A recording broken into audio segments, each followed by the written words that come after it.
आपल्याकडे काय केलं जातं कोविडमध्ये आपण जर एखाद्याला खोकला येत असेल तर आपण घरगुती उपाय काय करतो. आपण हळद टाकलेलं दूध पितो. हळद टाकलेलं दूध जे आहे त्याचं मी तुम्हाला कॅटेगरायझेशन सांगतो. दूध हे आहे हे एक्सिपियंट आहे. हळद आहे ते एपीआय आहे, ऍक्टिव्ह फार्मास्युटिकल इन्ग्रेडियंट.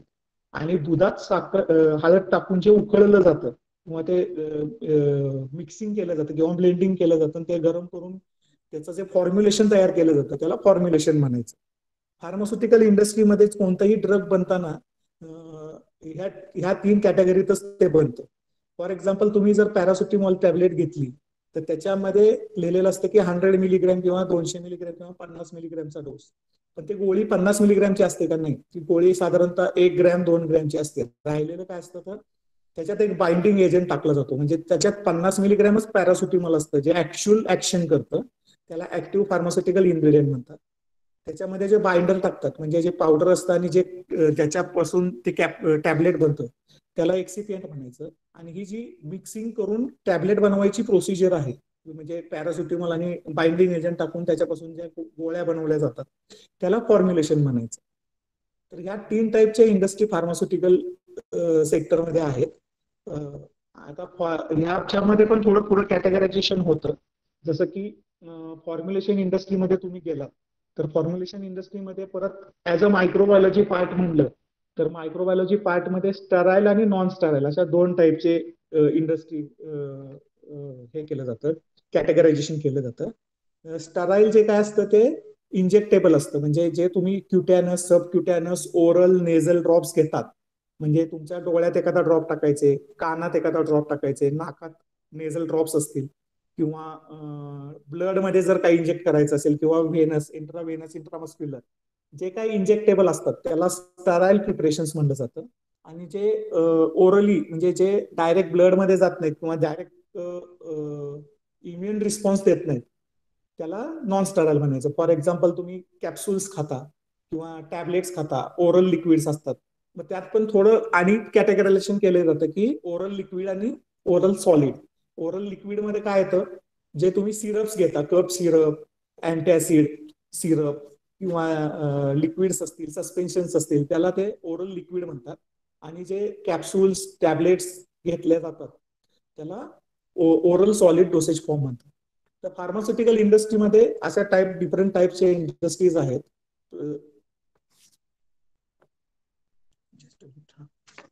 त्या इंडस्ट्री आपल्या हेल्थ सेक्टरला कॅटर करतात आणि हेल्थ सेक्टरमध्ये लागणारे ड्रग त्यांना प्रोव्हाइड करतात. आता आपला ऍज अ मायक्रोबायोलॉजिस्ट आपला काय रोल आहे तर pharmaceutical contamination is the main thing for this. Just minute.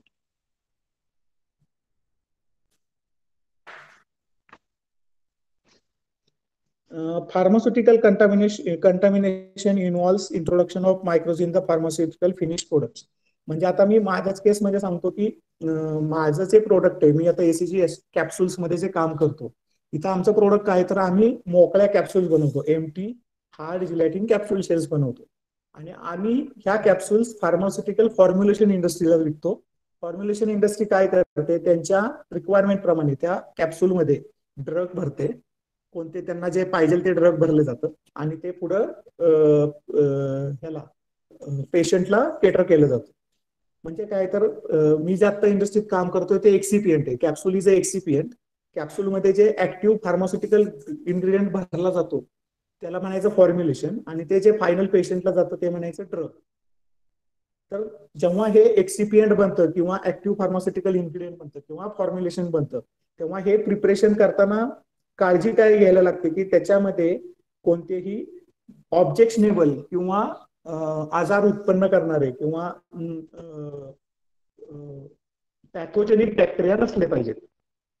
तर जनरली काय होतं हे चेक करण्यासाठी एक टेस्ट असते प्रत्येक फार्मास्युटिकल इंडस्ट्रीमध्ये. त्याला म्हणतात मायक्रोबियल लिमिट टेस्ट. ही लिमिट टेस्ट काय करते तर ते आपण जे फार्मास्युटिकल प्रिपरेशन प्रिपेअर करतो त्याच्यामधलं कंटामिनेशन चेक करते. कंटामिनेशन चेक करण्यासाठी त्यात 6 पॅरामीटर दिलेले आहेत. एक आहे टोटल बॅक्टेरियल काउंट, दुसरा आहे टोटल फंगल काउंट आहे, नंतर येतं E coli, salmonella, staph aureus, pseudomonas and 7वा एक फॅक्टर आता 2018 मध्ये ऍड केलाय शिगेला. सो तुमचं जे काही प्रिपरेशन असेल, फार्मास्युटिकल प्रिपरेशन असेल, मग ते ओरल लिक्विड असेल, सॉलिड असेल, कोणत्याही टाईपचं असेल, एपीआय असेल, फॉर्म्युलेशन असेल किंवा एक्सिपियंट असेल, ते प्रिपरेशन ह्या 6 किंवा 7 टाईपच्या पॅरामीटर पासून फ्री असलं पाहिजे, तर ते हायजिनिक आहे आणि ते पेशंटला तुम्ही देऊ शकता. तर ह्याचं स्क्रीनिंग कसं करायचं, तर जेव्हा तुम्ही क्वालिटी कंट्रोल मी म्हणतो, म्हणजे फार्मास्युटिकल इंडस्ट्री जेव्हा कोणती इंडस्ट्री आहे, माझी इंडस्ट्री एक्सिपियंटची इंडस्ट्री आहे, तर ह्याच्यामध्ये वेगळे वेगळे डिपार्टमेंट असतात, सेक्शन असतात, जे कंपनी ड्राईव्ह करतात. तर ते कोणते कोणते असतात, मेजर सेक्शन असतं ते युटिलिटी असतं, दुसरं असतं प्रोडक्शन, तिसरं असतं पॅकिंग, चौथं असतं क्वालिटी कंट्रोल, पाचवं असतं क्वालिटी अशुरन्स, आणि एक ऍडमिनिस्ट्रेटिव्ह फंक्शन असतं. जसं आपल्या कॉलेजला पण असतं ऍडमिनिस्ट्रेटिव्ह फंक्शन मध्ये, तिकडे सगळं ऑफिसची लोक बसतात, म्हणजे तिथं admin, HR, finance, store, purchase, planted, असे जे ऍडमिनिस्ट्रेटिव्ह लोक असतात ते सगळे तिकडे बसतात. राहिलेले हे जे बाकीचे डिपार्टमेंट आहेत ते कोर डिपार्टमेंट किंवा त्यांना सर्व्हिस डिपार्टमेंट किंवा ते ऍक्च्युअल टेक्निकल डिपार्टमेंट झाले जे ड्रग बनवतात. आता क्वालिटी कंट्रोल आणि क्वालिटी अशुरन्स मध्ये काय फरक आहे, तर क्वालिटी कंट्रोल काय करतं, क्वालिटी कंट्रोल मध्ये चेकिंग केलं जातं. क्वालिटी कंट्रोल डिपार्टमेंट कोणतंही डिसिजन घेत नाही, म्हणजे बॅच पास आहे किंवा बॅच फेल आहे त्याचं डिसिजन क्वालिटी कंट्रोल घेत नाही, त्याचं डिसिजन क्वालिटी अशुरन्स घेत.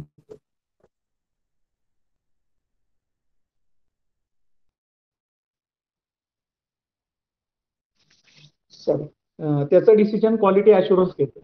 क्वालिटी कंट्रोलचा रोल एवढाच असतो की ऍज पर प्रोसिजर किंवा त्यांचे जे स्टँडर्ड प्रोसिजर असतात फार्मास्युटिकल इंडस्ट्रीच्या, त्या प्रोसिजर प्रमाणे काम करणे, त्या प्रोसिजर प्रमाणे अनालिसिस करणे किंवा टेस्टिंग करणे, आलेला टेस्टिंग रिझल्टचा डाटा क्वालिटी अशुरन्सला सबमिट करणे.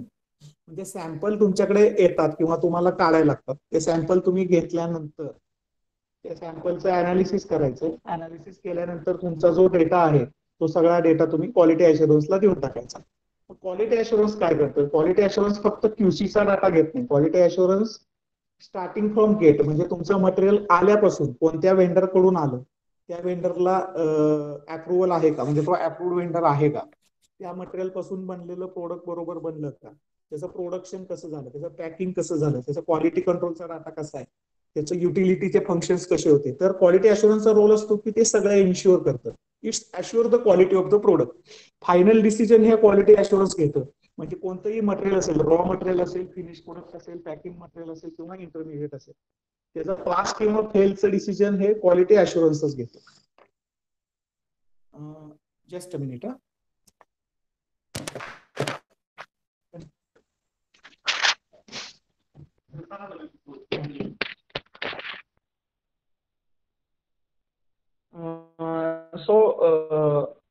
I request my colleague Datta Shevare to continue for a while because I have one urgent meeting. So he will brief about the control and quality assurance and other departments.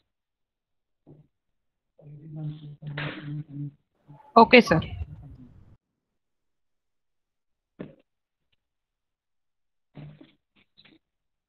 Hey, Sanjay sir.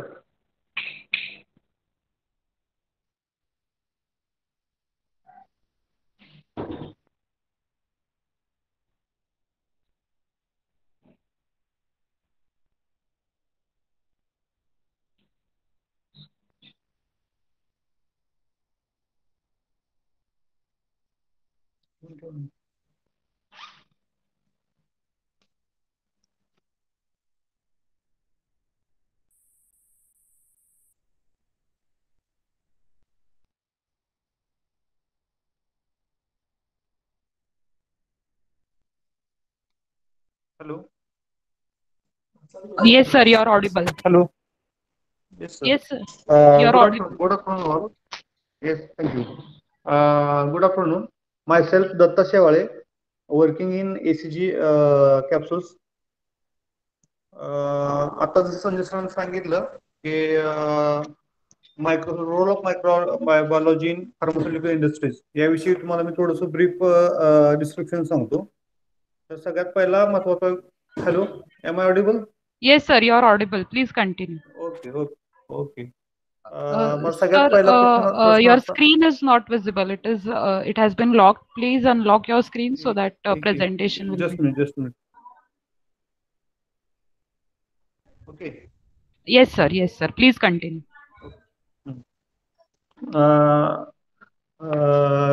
First of all, I will tell about the role of microbiologist in pharmaceutical industry. म्हणजे आपण ज्यावेळी microbiologist म्हणून ज्यावेळी कंपनीमध्ये एखाद्या काम करत असतो त्यावेळी मायक्रोबायोलॉजी काय जबाबदारी असते, त्याची काय काम असते, त्याच्याविषयी तुम्हाला ब्रीफ मध्ये सांगतो.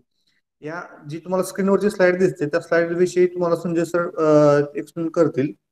पण त्याच्या आधी तुम्हाला मी day to day life pharmaceutical ह्याच्या फार्मास्युटिकल इंडस्ट्रीमध्ये काय चालू असतं त्याच्याविषयी तुम्हाला एक्सप्लेन करतो. ओके. तर सगळ्यात महत्वाची गोष्ट म्हणजे तुम्हाला ही गोष्ट माहिती असली पाहिजे की मायक्रोबायोलॉजीचा रोल ह्या फार्मास्युटिकल इंडस्ट्रीमध्ये महत्वाचा आहे का, तुम्हाला असं वाटतं का? तर ऑब्विसली तुमचा आन्सर येस असणार आहे, कारण आपण जे प्रोडक्ट बनवतो कॅप्सूल असू दे, टॅबलेट्स असू दे किंवा इंजेक्शन असू किंवा ड्राय सिरप्स असतील तर ते डायरेक्ट पेशंटच्या कॉन्टॅक्टमध्ये येत असल्यामुळं आपण एखाद्याच्या जीवाशी आपण खेळणारे जीवाशी खेळत असतो. त्यामुळं तुमचं प्रत्येकाची जबाबदारी असते की तुम्ही जो प्रोडक्ट बनवता फार्मास्युटिकल प्रोडक्ट तो प्युअर फॉर्म मध्ये असला पाहिजे आणि त्याच्या अगोदर तो सेफ देखील असला पाहिजे. ही आपली मायक्रोबायोलॉजीची रिस्पॉन्सिबिलिटी असते. सेफ इन द सेन्स तो मायक्रोबायोलॉजिकल अनालिसिस किंवा मायक्रोबायोलॉजिकल क्वालिटी नुसार सुद्धा तो तुमचा प्रोडक्ट कंप्लायन्स असला पाहिजे. आता यासाठी प्रत्येक कंपनीमध्ये वेगवेगळ्या फॅसिलिटी दिलेल्या असतात. तर त्या फॅसिलिटी प्रत्येक डिपार्टमेंट, आता फार्मास्युटिकल कंपनीमध्ये जसं मगाशी संजय सरांनी सांगितले की वेगवेगळे डिपार्टमेंट्स असतात. From store to finish good quality, म्हणजे सुरुवातीला जे तुमच्या प्रोडक्टसाठी लागणारे जे काय रॉ मटेरियल्स आहे ते रॉ मटेरियल सगळे स्टोर मध्ये येतात सुरुवातीला. त्याची परचेस डिपार्टमेंट रोल प्ले करत असतं. त्याच्या अगोदर परचेस डिपार्टमेंट काय करतं, तुम्हाला ज्या प्रोडक्शनसाठी जे काय रिक्वायरमेंट तुम्हाला रॉ मटेरियलचे जे कलर्स इन्ग्रेडियंट्स जे काय तुम्हाला लागणार आहे ते परचेस डिपार्टमेंट प्रोक्युअर करतं. त्यानंतर ते मटेरियल तुमच्या स्टोअरमध्ये येतं. स्टोअरमध्ये आल्यानंतर ते मटेरियल त्याची इनवर्ड एंट्री वगैरे ऑफिशियल झाल्यानंतर त्याचा रिकन्सिलेशन रेकॉर्ड सुद्धा स्टोअर मेंटेन करतं. कारण एफडीए किंवा रेग्युलेटरी ज्याच्या वेळेस ऑडिट होतं त्यावेळी ते ऑडिटर तुमचा रिकन्सिलेशन डाटा तुमचा इच अँड एव्हरी टाइम तुमचा चेक करत असतो. ते याच्यासाठी असतं की तुमच्या इंडस्ट्रीमध्ये किंवा तुमच्या फार्मास्युटिकल प्रोडक्ट्स मध्ये कुठल्याही प्रकारचे मॅनिप्युलेशन किंवा ऍडिशन डिलिशन ऑफिशियल झाले पाहिजे. कोणतेही अनऑफिशियल तुम्ही मॅनिप्युलेशन करू नाही करत का नाही हे चेक करण्यासाठी तुम्हाला ऑडिटर्स एफडीएचे असतील किंवा तुमचे कस्टमर ऑडिट्स असतील हे तुमचे वेळोवेळी तुमचे ऑडिट्स करत असतात. तर त्यासाठी स्टोअर डिपार्टमेंटमध्ये आलेले मटेरियल तुमच्या प्रोडक्शन डिपार्टमेंटला डिस्टन्स केलं जातं. प्रोडक्शन डिपार्टमेंटला डिस्टन्स करताना जे काय रिक्वायर्ड क्वांटिटी आहे त्याची रिक्विजिशन पहिल्यांदा प्रोडक्शन डिपार्टमेंट कडून दिली जाते की आज मला फॉर एक्झाम्पल मला 1,00,000 टॅबलेट्स बनवायचे आहेत, तर त्यासाठी मला 10 kg एपीआय ड्रग्स लागणार असेल आणि एक्सिपियंट 20.5 kg लागणार असेल तर ते डिटेल्स तुमचा प्रोडक्शन डिपार्टमेंट देतं. त्यानुसार तुम्हाला स्टोअर डिपार्टमेंट मटेरियल इश्यू करतं आणि त्याचं व्हेरिफिकेशन क्वालिटी डिपार्टमेंट करत असतं की जेणेकरून ऍक्च्युअली क्वांटिटी डिस्पेन्स केली ती क्वांटिटी यूज झालेली आहे की नाही ते सगळं व्हेरिफिकेशन हे क्वालिटी डिपार्टमेंट थ्रू केलं जातं. त्यानंतर प्रोडक्ट्स मध्ये ज्या काही स्टेप्स असतील त्या वेगवेगळ्या असतील. काय ब्लेंडिंग असेल, तुमचं कोटिंग असेल, तुमचं मिक्सिंग असेल, ह्या सगळ्या activity verify day to day मध्ये प्रत्येक each and every activity pharmaceutical industry मध्ये क्वालिटी अश्युरन्स डिपार्टमेंट जे असतं ते क्वालिटी अश्युरन्स डिपार्टमेंट तुमचं व्हेरीफाय करत असतं. त्यानंतर महत्वाचा रोल येतो म्हणजे तो आपला मायक्रोबायोलॉजिस्टचा. आता मायक्रोबायोलॉजिस्ट किंवा ज्यावेळी मायक्रोबायोलॉजी लॅबमध्ये ज्यावेळी काम करत असतो त्यावेळी त्याचं काम हे नुसतं मायक्रोबायोलॉजी लॅबमध्ये मर्यादित नसतं. तर ऑब्विसली त्याचा कंट्रोल हा प्रोडक्शन वरती किंवा प्रोडक्शन मध्ये करणाऱ्या इच अँड एव्हरी ऍक्टिव्हिटी वरती असला पाहिजे. याचं कारण असं असतं, जर तुमचा इन्व्हायरमेंट जिथं प्रोडक्ट तुमचा बनतोय ते एन्व्हायरमेंट तुमचं सेफ आणि क्लीन आणि हायजेनिक असेल तर ऑटोमॅटिकली तुमचा प्रोडक्ट हा प्युअर फॉर्म मध्ये बनणार आहे. तर हे सगळं ओके आहे किंवा नाही ओके हे सगळं बघण्याची जबाबदारी ही त्या मायक्रोबायोलॉजीची असते. त्यामुळं प्रत्येक शिफ्ट मध्ये किंवा प्रत्येक दिवशी प्रत्येक स्टेप मध्ये मायक्रो ऑर्गॅनिझमची एक स्वतःची चेकलिस्ट असते. त्या चेकलिस्ट मध्ये बऱ्याच गोष्टी मेन्शन असतात. फॉर एक्झाम्पल त्या एरियाचा टेम्परेचर, त्या एरियाचा पार्टिकल्स काउंट, त्या एरियाचा मायक्रोबायोलॉजिकल लाईव्ह काउंट, एअरबॉर्न पार्टिकल्स, हे सगळे लिमिट मध्ये आहेत का नाही हे मायक्रोबायोलॉजी जबाबदारी प्रत्येक शिफ्ट मध्ये जाऊन चेक करणे. त्यानंतर ऍक्च्युअली मायक्रो लॅब मध्ये काय काय काय काय केलं जातं तर लॅबमध्ये बऱ्याच साऱ्या भरपूर साऱ्या सेक्शन्स आपल्या लॅबमध्ये पण असतात. बेसिकली लॅबमध्ये 2 सेक्शन पडले जातात. एक म्हणजे रुटीन सेक्शन, दुसरा म्हणजे non routine section. Routine section मध्ये तुमच्या ऍसे, MLT, BAT ह्या म्हणजे बॅक्टेरियल इंट्रोडक्शन टेस्ट, ऍसे असतील, तुमच्या स्टेबिलिटी असतील, ज्या रोज तुम्हाला टेस्ट कराव्याच लागतात फिनिश प्रोडक्ट्सला कंप्लायन्स तुमचा चेक करण्यासाठी. तर अशा ज्या काय टेस्ट असतात त्या सगळ्या रुटीन सेक्शनच्या अंडर येतात. किंवा टेस्टिंग पॅरामीटर जे तुमच्या लॅबमध्ये चालतात, टेस्टिंग ऍक्च्युअल टेस्टिंग जे होतं तो सगळा पार्ट हा रुटीन सेक्शन मध्ये येतो. त्यानंतर दुसरा सेक्शन येतो तो नॉन रुटीन. नॉन रुटीन मध्ये काय असतं, support, this is a supportive section. Supportive section in the sense they are also testing, ते पण टेस्टिंग करत असतात, परंतु डायरेक्ट प्रोडक्ट टेस्टिंग त्यांचं नसतं. फॉर एक्झाम्पल इन्व्हायरमेंट मॉनिटरिंग म्हणजे तुमचा एरिया किती प्युअर आहे हे चेक करण्याची रिस्पॉन्सिबिलिटी मायक्रोबायोलॉजी असते. त्यामुळं नॉन रुटीन मध्ये काय काय येतं तर इन्व्हायरमेंट मॉनिटरिंग, वॉटर टेस्टिंग, ह्या सगळ्या ऍक्टिव्हिटी ह्या नॉन रुटीन सेक्शनच्या अंडर येतात. की जिथं त्याची फ्रिक्वेन्सी डेली नसते, ते weekly, once in a week किंवा वन्स इन 15 days किंवा वन्स इन अ इयर, ह्या सगळ्या ऍक्टिव्हिटी ज्या होतात त्या नॉन रुटीन सेक्शनच्या अंडर येतात. रुटीन ऍक्टिव्हिटी करत असताना त्याचा रुटीन सेक्शनचा किंवा रुटीन टेस्टिंगचा इम्पॅक्ट हा डायरेक्टली तुमच्या प्रोडक्ट्सवरती किंवा तुमच्या प्रोडक्टच्या डिस्पॅचवरती होत असतो. त्यामुळं टेस्टिंग रिस्पॉन्सिबिलिटी जी आहे ती रुटीन सेक्शनच्या अंडर येत असते. नॉन रुटीन मध्ये इन्व्हायरमेंट मॉनिटरिंग केलं जातं. पहिली स्टेप इन्व्हायरमेंट मॉनिटरिंग असतं. आपल्याकडं इन्व्हायरमेंट मॉनिटरिंग करण्याच्या 3 मेथड्स आहेत. सगळ्यात पहिली मेथड म्हणजे तुमचं इन्व्हायरमेंट मॉनिटरिंग का करायचं तर hello hello hello madam. Sir, you are audible. Yes yes. हा, समजतंय ना मी सांगतोय का थोडं फास्ट होतंय का थोडं म्हणजे समजत नसेल, तुमच्या काही क्युरीज वगैरे असतील तर तुम्ही सांगू शकता. हो सर, स्टुडंट्सला ऑलरेडी तशा इन्स्ट्रक्शन्स आहेत की जर त्यांना क्वेरीज असतील तर ते विचारू शकतात. त्यामुळे तसं काही नाही. You are going just fine. Please continue. Okay okay. तर इन्व्हायरमेंट मॉनिटरिंग करण्याची इन्व्हायरमेंट मॉनिटरिंग ज्या इन्व्हायरमेंट मध्ये तुमचा प्रोडक्ट बनतो इन्व्हायरमेंट क्लीन, हायजेनिक आणि कंप्लायन्स टू रेग्युलेशन तुमचं असलं पाहिजे. तर त्यासाठी आपण काय करतो, इन्व्हायरमेंट मॉनिटरिंग करण्याच्या 3 मेथड्स आहेत. जसं मग मी सांगितलं त्यामध्ये पहिली मेथड असलेली म्हणजे settle plate count. Settle plate count मध्ये आपण काय करत असतो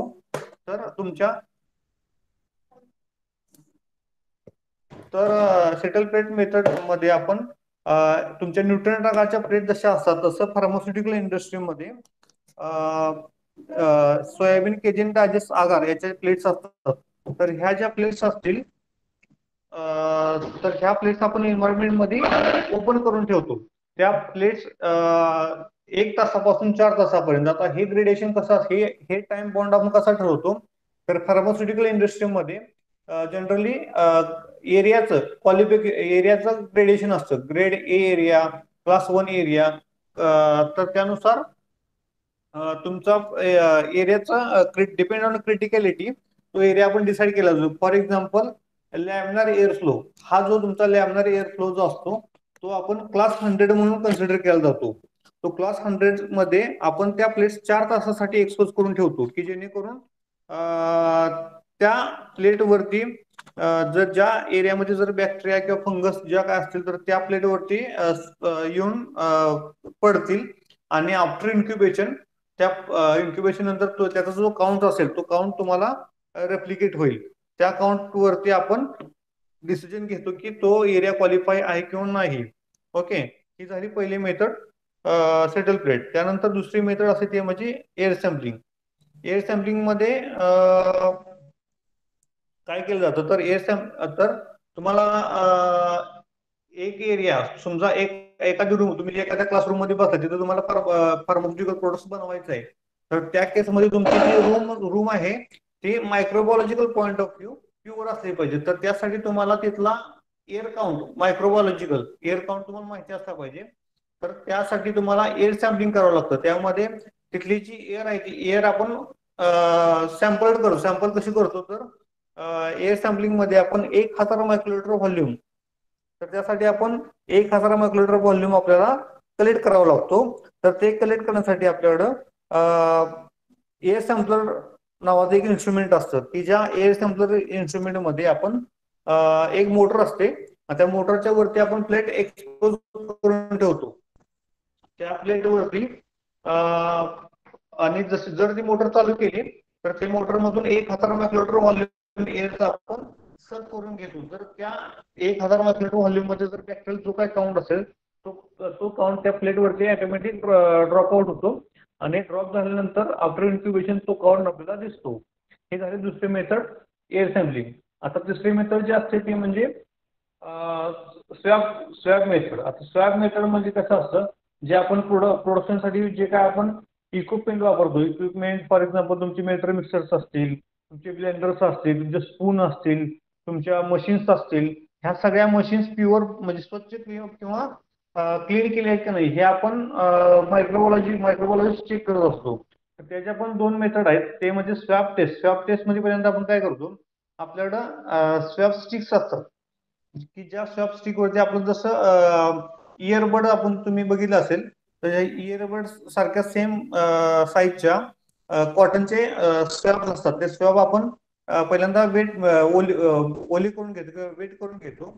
वेट केल्यानंतर जो प्रोडक्ट किंवा जे इक्विपमेंट आपल्याला क्वालिफाय किंवा टेस्ट करायचे त्या इन्स्ट्रुमेंट वरती आपण तो कॉटनचा बड आपण रब करतो, फिरवतो. आणि जर त्या इक्विपमेंट वरती जर बॅक्टेरिया असेल किंवा फंगाई असतील तर त्या बॅक्टेरिया आपल्याला त्या स्वॅबला चिकटतील. त्यानंतर त्याचं लॅबमध्ये आणून आपण काय करतो, तो जो स्वॅब आहे तो 1 ml सॅम्पल मध्ये परत आपण टीच करतो. त्यामध्ये 1 ml सॅम्पल आपण ओततो आणि चेक करून घेतो. जर त्या इक्विपमेंट वरती बॅक्टेरिया असतील तर त्या स्वॅबला चिकटतील आणि स्वॅबवरच्या बॅक्टेरिया परत आपण 1 ml सोल्युशन मध्ये घेऊन ते आपण पोर प्लेट मेथड आपण टेस्टिंग करतो.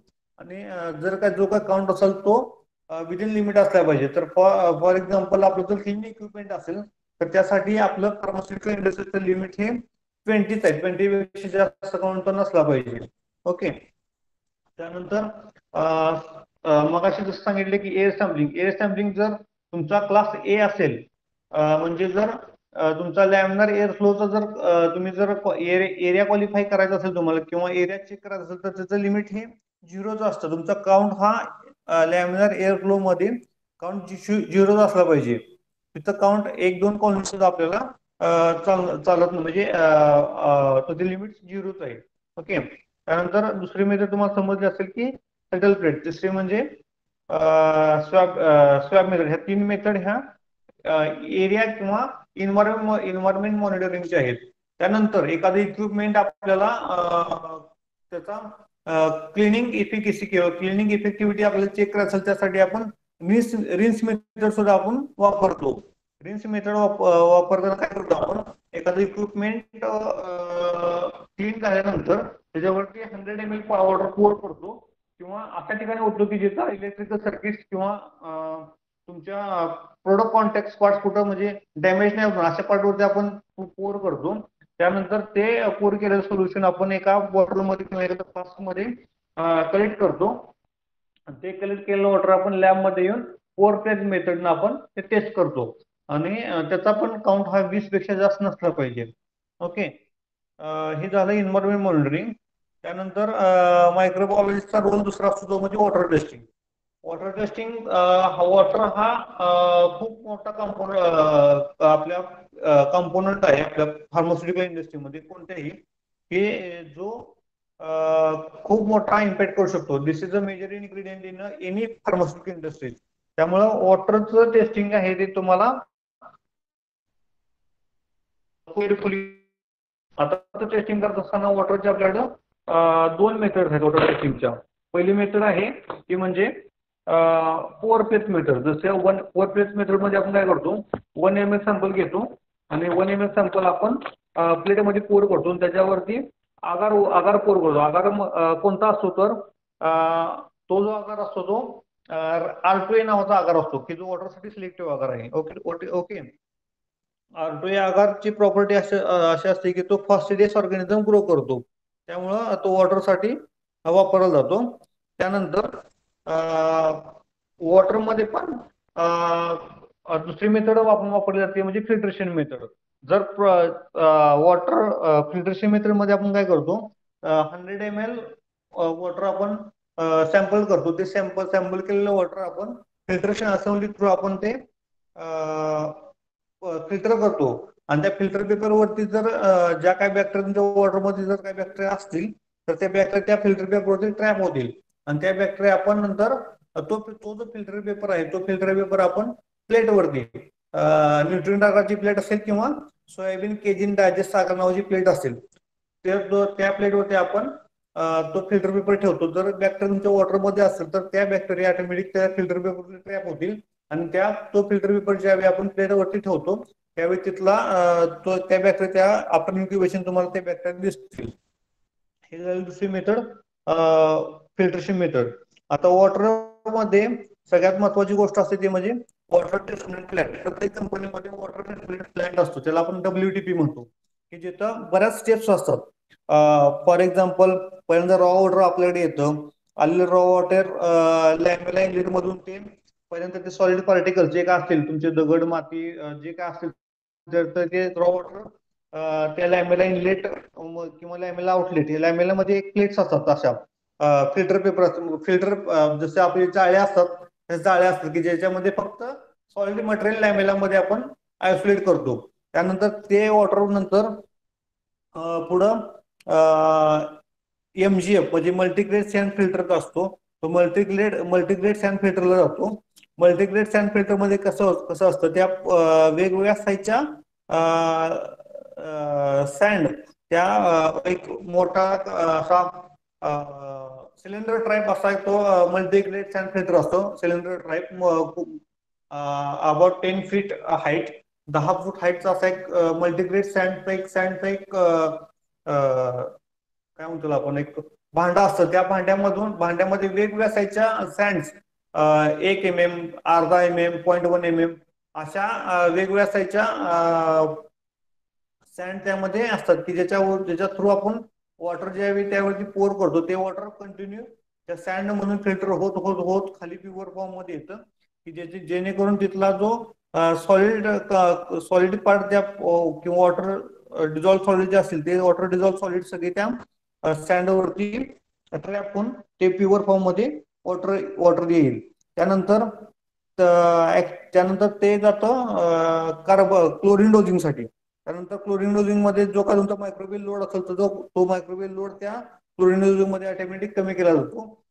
तो कमी म्हणजे मायक्रोवेल लोड फक्त कमी होतो. मायक्रोवेल लोड नील किंवा तो किल केला जात नाही तिथं, तो फक्त रिड्यूस केला जातो क्लोरीन डोजिंग मध्ये. त्यानंतर परत ते पाणी DM प्लांटला जातं. DM प्लांट मध्ये काय असतं, अल्ट्रा फिल्ट्रेशन सिस्टम असते आणि त्यानंतर आरो असतो. ह्या दोन्ही स्टेप मध्ये अल्ट्रा फिल्ट्रेशन मध्ये तुमचे अल्ट्राव्हायोलेट लाईट आणि फिल्टर्स 0.4 मायक्रॉनचे फिल्टर्स असतात. ह्या दोन्ही थ्रू तुमचं वॉटर फ्री फ्रॉम बॅक्टेरिया होतं आणि ते प्रोसेस मध्ये अलाव केलं जातं प्रोसेसमध्ये जाण्यासाठी. त्यानंतर हे जे वॉटर असतं हे वॉटर तुमचं कमीत कमी वन्स इन अ वीक, आठवड्यातून एकदा तर त्याचं टेस्टिंग होणं गरजेचं असतं. तर हे जे वॉटर आहे हे वॉटर आपण वन्स आठवड्यातून एकदा जे काही सॅम्पलिंग पॉईंट्स असतील सॅम्पलिंग पॉईंट कन्सिडर करता पॉईंट नंबर 1 म्हणजे रॉ वॉटर जिथून तुमचं येतं तिथपासून ते प्रोडक्शन मध्ये ऍक्च्युअल जाईल त्या तिथपर्यंत ते सगळे सॅम्पल पॉईंट प्रत्येक स्टेपमध्ये फॉर एक्झाम्पल लॅमेला इनलेट असेल अल्ट्रा फिल्ट्रेशन असेल मल्टी ट्रान्सपॅरंट फिल्टर असेल ह्या प्रत्येक ठिकाणी तुमचं वॉटर सॅम्पल कलेक्ट केलं जातं आणि त्याचं इथं आपण लॅबमध्ये आणून त्याचं टेस्टिंग करतो आपण तर डिपेंड ऑन तुमची कंपनी किती छोटी किंवा किती मोठी त्याच्यानुसार तुमचे वॉटरचे sampling points number of sampling points ठरवले जातात छोटी इंडस्ट्री असेल त्या काही काही इंडस्ट्रीमध्ये 10च सॅम्पलिंग पॉईंट असतील काही ठिकाणी 20 काय काय काय काय काय 30 असतील डिपेंड्स ऑन तुमच्या ह्याच्यावरती असतं म्हणजे तुमच्या कंपनीच्या साईज किंवा कंपनीच्या एरियावरती डिपेंड असतं त्यानंतर त्याचं जे लिमिट असतं आता वॉटरचे जे लिमिट्स असतात तुम्ही जर ह्याच्यावरती पाहिलं नेटवरती किंवा ह्याच्यावरती तर पोटेबल वॉटर रॉ वॉटर ह्याचे लिमिट्स ठरले फिक्स असतात परंतु ज्यावेळी आपण तुम्हाला मग सांगितलं वॉटर ट्रीटमेंट प्लॅनचं ज्यावेळी आपण व्हॅलिडेशन करतो किंवा त्याचं आपण व्हेरिफिकेशन करतो at the time of installation त्यावेळी तुमचं येणार रॉ वॉटर किती क्वालिटीचं आहे कोणत्या क्वालिटीचं आहे किती प्युअर आहे किंवा त्यामध्ये किती बॅक्टेरिया आहेत किंवा फंगस आहेत याच्यानुसार आपण त्याचं लिमिट साईट स्पेसिफिक लिमिट असतात त्याचे प्रत्येक वॉटरचे लिमिट्स हे इंडस्ट्री वाईज किंवा याच्यानुसार वेगवेगळे असतात म्हणजे माझ्या प्युरिफाईड वॉटरचा काउंट हा 20चा असतो त्यानंतर त्याचं टेस्टिंग करत असताना त्यामध्ये रॉ वॉटर असेल तर रॉ वॉटर माझा अकाउंट 3,000 लिमिट असेल तर काही ठिकाणी रॉ वॉटरचा लिमिट हे 5,000 पण असू शकतो काही ठिकाणी 1,000 पण रॉ वॉटर लिमिट जर तुमची म्युन्सिपल वॉटर असेल तर त्याचं लिमिट तुम्हाला 1,000 सुद्धा असू शकतो म्हणजे डिपेंड्स ऑन साईट्स तुमचा मायक्रोबियल लोड किती आहे त्या ह्याच्यामध्ये वॉटरमध्ये त्याच्यानुसार तुमचं त्याचे लिमिट आपण validation depend on the validation study तो वॉटरचे लिमिट ठरवले जातात त्यानंतर वॉटर टेस्टिंग करत असताना आपण 3 पॅरामीटरसाठी वॉटर टेस्ट करतो ते म्हणजे टोटल बॅक्टेरियल काउंट दुसरं म्हणजे टोटल फंगल काउंट ह्या मेजर टेस्ट आहेत total bacterial count total fungal count आणि त्यानंतर 5 pathogens for example E coli S aureus salmonella pseudomonas आणि शिगेला ह्या ज्या बॅक्टेरिया आहेत शिगेला ही जी मेथड आहे ही जी टेस्ट आहे फक्त तर तुमचा प्रोडक्ट इंडियन मार्केटमध्ये जाणार असेल तर आयपी नुसार जर टेस्टिंग करणार असो आपण तर त्यासाठी फक्त शिगेला बॅक्टेरिया आपण टेस्ट करतो नसेल तर rest of all Indian market सोडून जर तुम्ही कुठे करत असाल तर त्यासाठी फक्त ह्या 5 बॅक्टेरिया आहेत इकोलाय एस ऑरियस साल्मोनेला आणि सिडोमोनास ह्या 5 बॅक्टेरिया कंपल्सरी टेस्ट करावे लागतात की जे शेड्यूल मध्ये पण दिलेलं आहे आता दुसरी गोष्ट त्यानंतर वॉटर टेस्टिंग तुम्हाला समजलं का वॉटर टेस्टिंग किंवा एअर सॅम्पलिंग याच्याविषयी का तुम्हाला शंका आहेत का कुणाला एअर वॉटर आतापर्यंत जे मी सांगितलं त्यामध्ये ते समजलं का तुम्हाला का तुमच्या काय शंका असेल तुम्ही विचारू शकता hello hello madam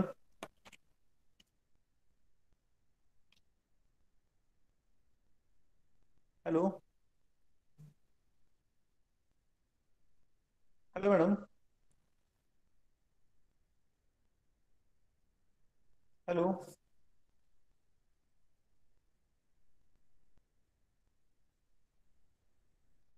hello yes sir मी आता पण जे काय सांगितलं वॉटर एअर आणि स्टॅब मेथड याच्याविषयी तुमच्या काय शंका असेल तर विचारू शकता समजतंय का मी सांगतोय कॅन्डिडेटना हो मस्त आहे ओके याच्याविषयी काय शंका तुमच्या असेल तर विचारू शकतो तुम्ही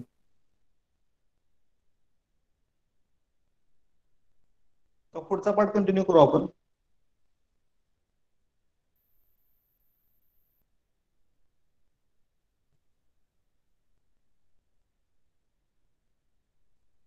पुढे कंटिन्यू करू का madam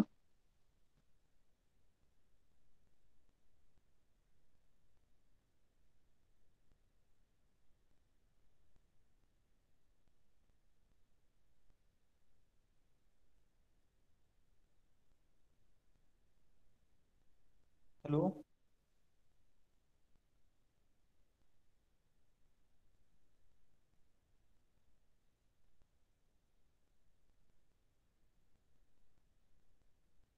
hello madam.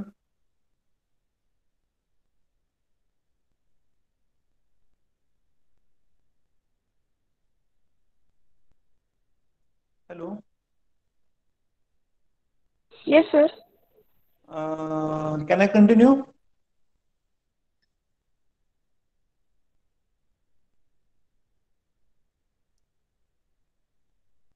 M I audible madam?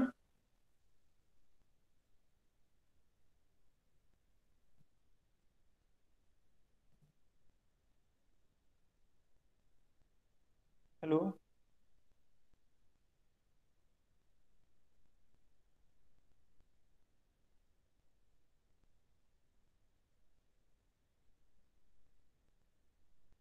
Sir, आहात तुम्ही audible? हां, कंटिन्यू करू का?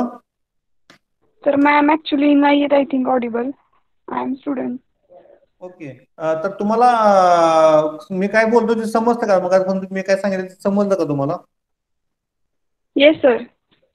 ओके. तर तुमच्या काय शंका असेल तुम्ही विचारू शकता बरं का. अधूनमधून जर तुम्हाला शंका असेल तर तुम्ही स्पीकर ऑन करून विचारू शकता तुमच्या.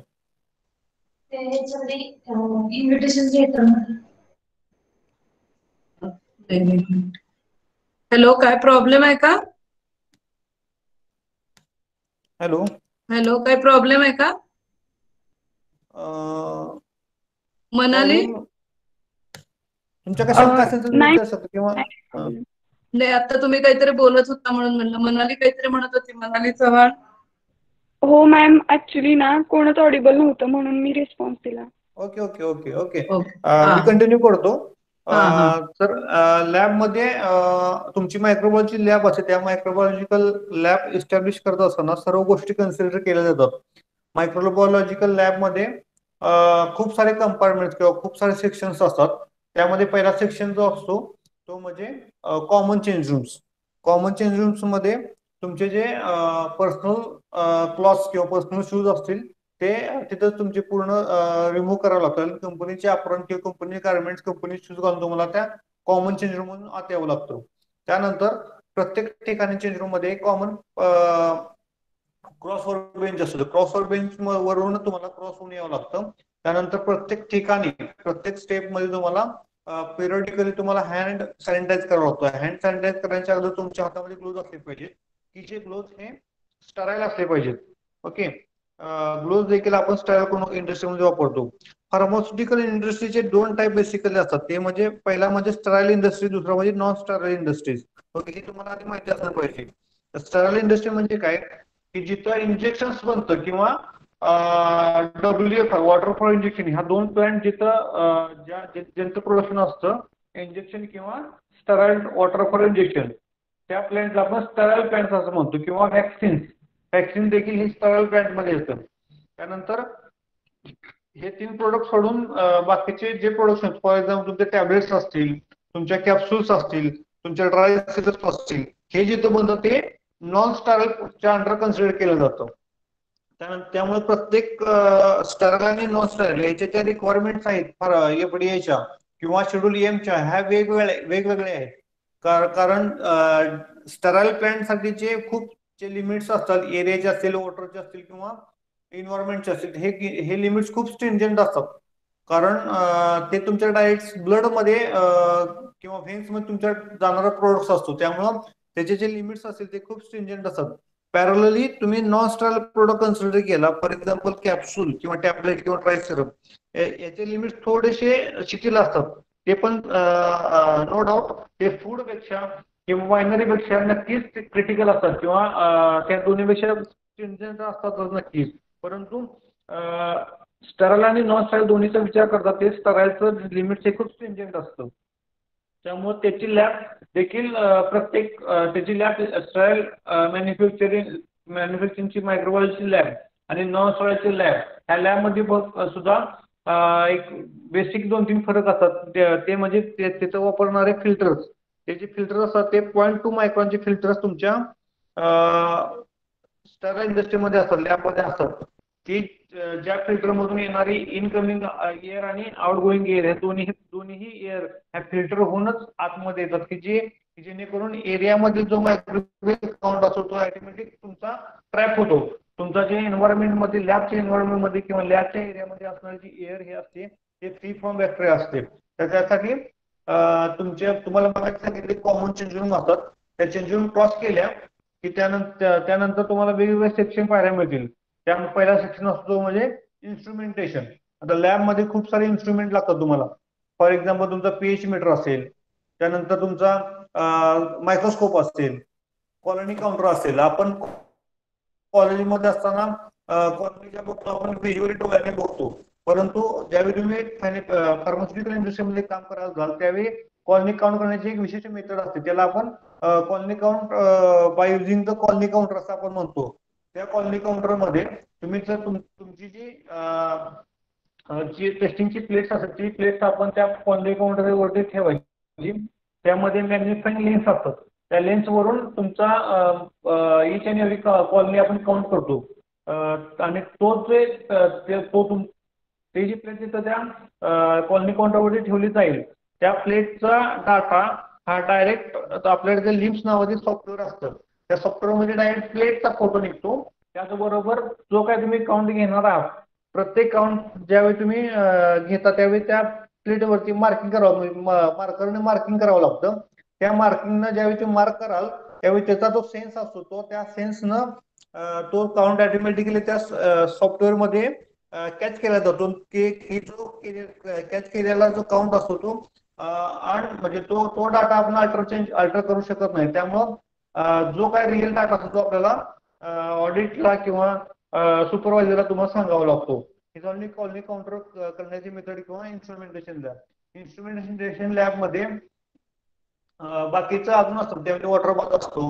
त्यानंतर तुमचे मायक्रोस्कोपच्या स्लाइड्स वगैरे. मायक्रोबायोलॉजी मध्ये जास्त इन्स्ट्रुमेंट शक्यतो लागत नाही की जी केमिकल लॅब मध्ये खूप सारे इन्स्ट्रुमेंट असतात, परंतु मायक्रो लॅब खूप लिमिटेड इन्स्ट्रुमेंट असतात. तरी देखील जे डेडिकेटेड इन्स्ट्रुमेंट आहे त्यासाठी आपण इन्स्ट्रुमेंटेशन सेक्शन लॅब मध्ये असतो. त्याच्या पुढे गेला की तुम्हाला असतो तो म्हणजे दुसरा सेक्शन असतो किंवा दुसरं कंपार्टमेंट असतं ते म्हणजे media preparation room. Media preparation room मध्ये तुमचा दिवसभरासाठी जो काही मीडिया लागणार आहे तो मीडिया त्या ठिकाणी प्रिपेअर केला जातो. मीडिया प्रिपेअर करण्यासाठी मीडिया प्रिपरेशन ऍक्टिव्हिटी ही फार्मास्युटिकल इंडस्ट्रीमध्ये खूप क्रिटिकल ऍक्टिव्हिटी मानली जाते. कारण त्याच्यावरती तुमचा होल ऑडिटच्या वेळी ऑडिटेबल डाटा असतो तुमचा सगळा तो. कारण बऱ्याच वेळा कसं असतं मायक्रोबायोलॉजिस्टला आपली चूक लपवण्याची किंवा आपली एखादं काम चुकीचं केलं तर ते लपवण्यासाठी मीडिया कन्झम्पशन रेकॉर्ड किंवा मीडियाचं जे लॉगबुक असतं हे उपयोगी पडत असतं. म्हणजे बऱ्याच वेळा कसं असतं सपोज एखादा मला मीडिया बनवायचा आहे. कॉलेजमध्ये आपण काय कसं करतो न्यूट्रन आकार मला 1 लिटर बनवायचा आहे.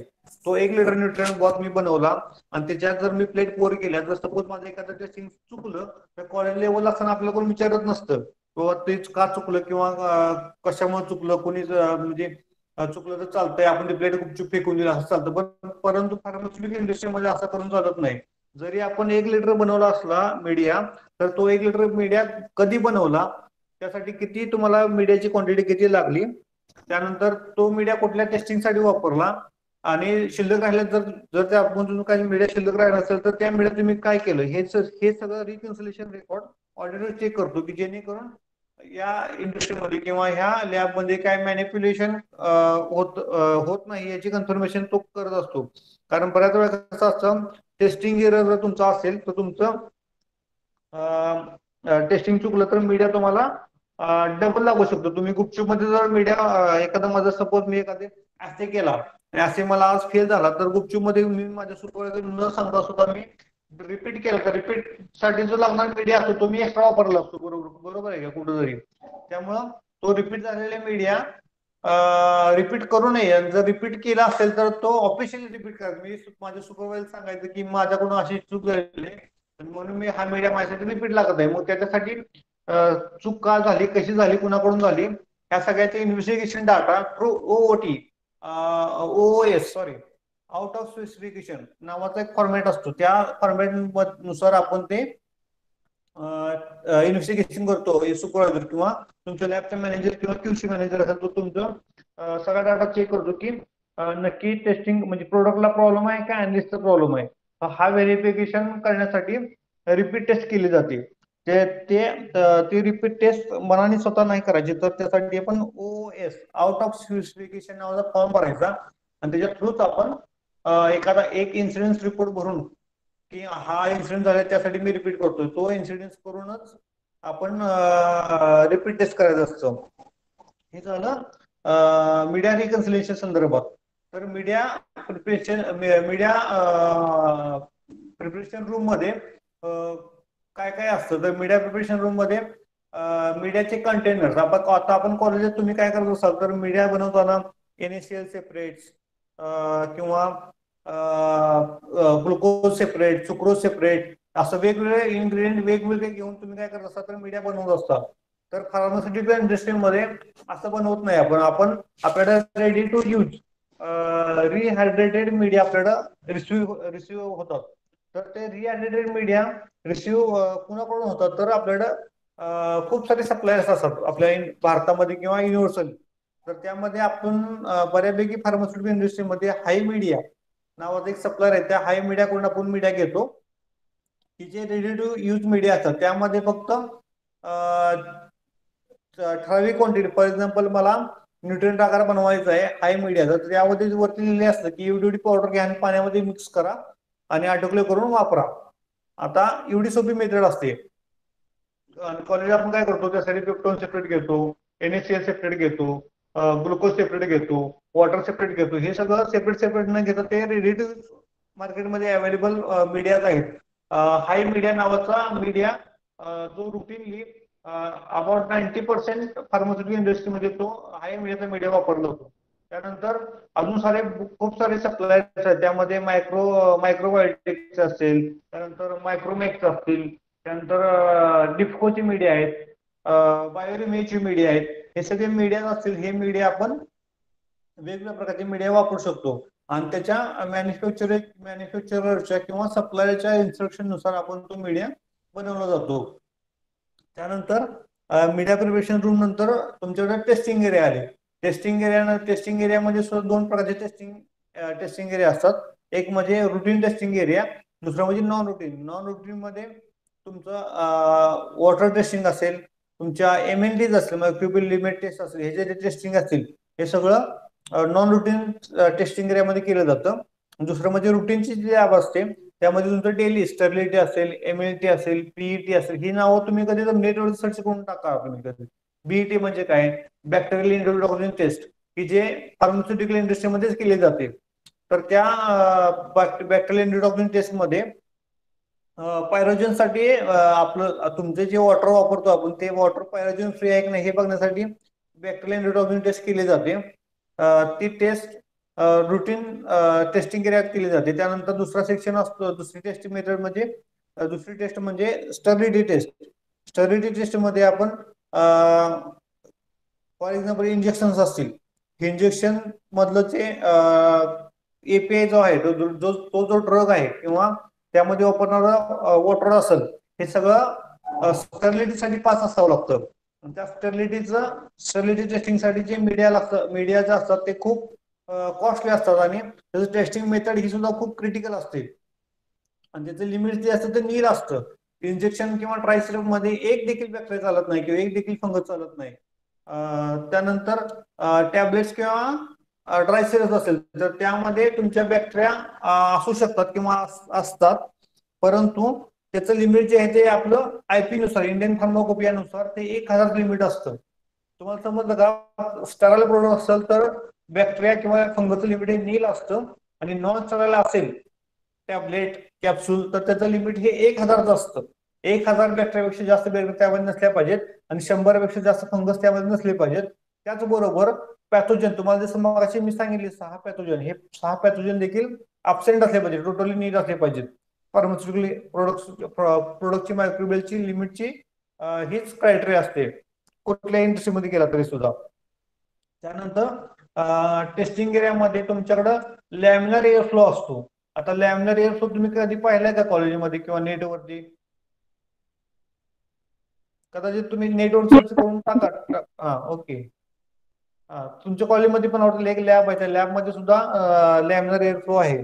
आता जे आपण कॉलेजमध्ये आपण प्रॅक्टिस तुम्ही सुद्धा कधी कधी केली असेल की आपण बर्नर्स वगैरे वापरतो. तर ते बर्नर्स वगैरे हे आपण म्हणजे ते पण एक मेथड चांगलीच आहे, नाहीच नाही, परंतु त्याच्यापेक्षा स्टँडर्ड मेथड म्हणून आपण लॅमिनार एअर फ्लो आपण वापरतो. त्यामध्ये 0.2 मायक्रॉनचे फिल्टर्स असतात त्या लॅमिनार एअर फ्लो मध्ये, की ज्या केबिन मध्ये 0.2 मायक्रॉनच्या फिल्टर मधून येणारी एअर कंटिन्यू सर्क्युलेट होत असते, जेणेकरून तिथला जो काउंट असतो, तिथली जी एअर असते ते फ्री फ्रॉम बॅक्टेरिया, तिथला काउंट हा 0 असतो. कारण ती जी येणारी सप्लाय होणारी एअर असते ती फिल्टर होऊन येत असते. हा झाला पार्ट 1 लॅमिनार एअर फ्लो. आता लॅमिनार एअर फ्लो मध्येच नवीन टेक्निक एक आलेली ते म्हणजे बायोसेफ्टी कॅबिनेट. आता बायोसेफ्टी कॅबिनेट आणि लॅमिनार एअर फ्लो दिसताना दोन्ही देखील सेम दिसतं, परंतु लॅमिनार एअर फ्लो हे हॉरिझॉन्टल असतात आणि बायोसेफ्टी कॅबिनेट असतं ते व्हर्टिकल असतं. आता ह्या दोन्हीमध्ये बेसिक डिफरन्स असा असतो लॅमिनार एअर फ्लो आणि बायोसेफ्टी चेंबरमध्ये. बायोसेफ्टी चेंबरमध्ये आपण एम्प्लॉयची सेफ्टी नसते, परंतु बायोसेफ्टी कॅबिनेटमध्ये तुमचे एम्प्लॉय हा तुमचा सेफ असतो, म्हणून त्याचं नाव बायोसेफ्टी कॅबिनेट आहे. कारण त्याचा जो एअर फ्लो असतो तो व्हर्टिकल असतो, वरून हवा येते आणि खाली त्याचे रिटर्न्स असतात, ते रिटर्न थ्रू ते हवा निघून जाते. परंतु लॅमिनार एअर फ्लो मध्ये कसं असतं, समोरून हवा येत असते, फिल्टर तुमचे समोरून एक फिल्टर असतात समोर, ते हवा समोरून तुमच्या जो अॅनालिस्ट बसला किंवा मायक्रोलॉजिस्ट बसलेला असतो त्याच्या तोंडावरती ती हवा येऊ शकते. इन केस जर तो पॅथोजन हँडलिंग करत असेल तर मे बी त्या मायक्रोबायोलॉजिस्टला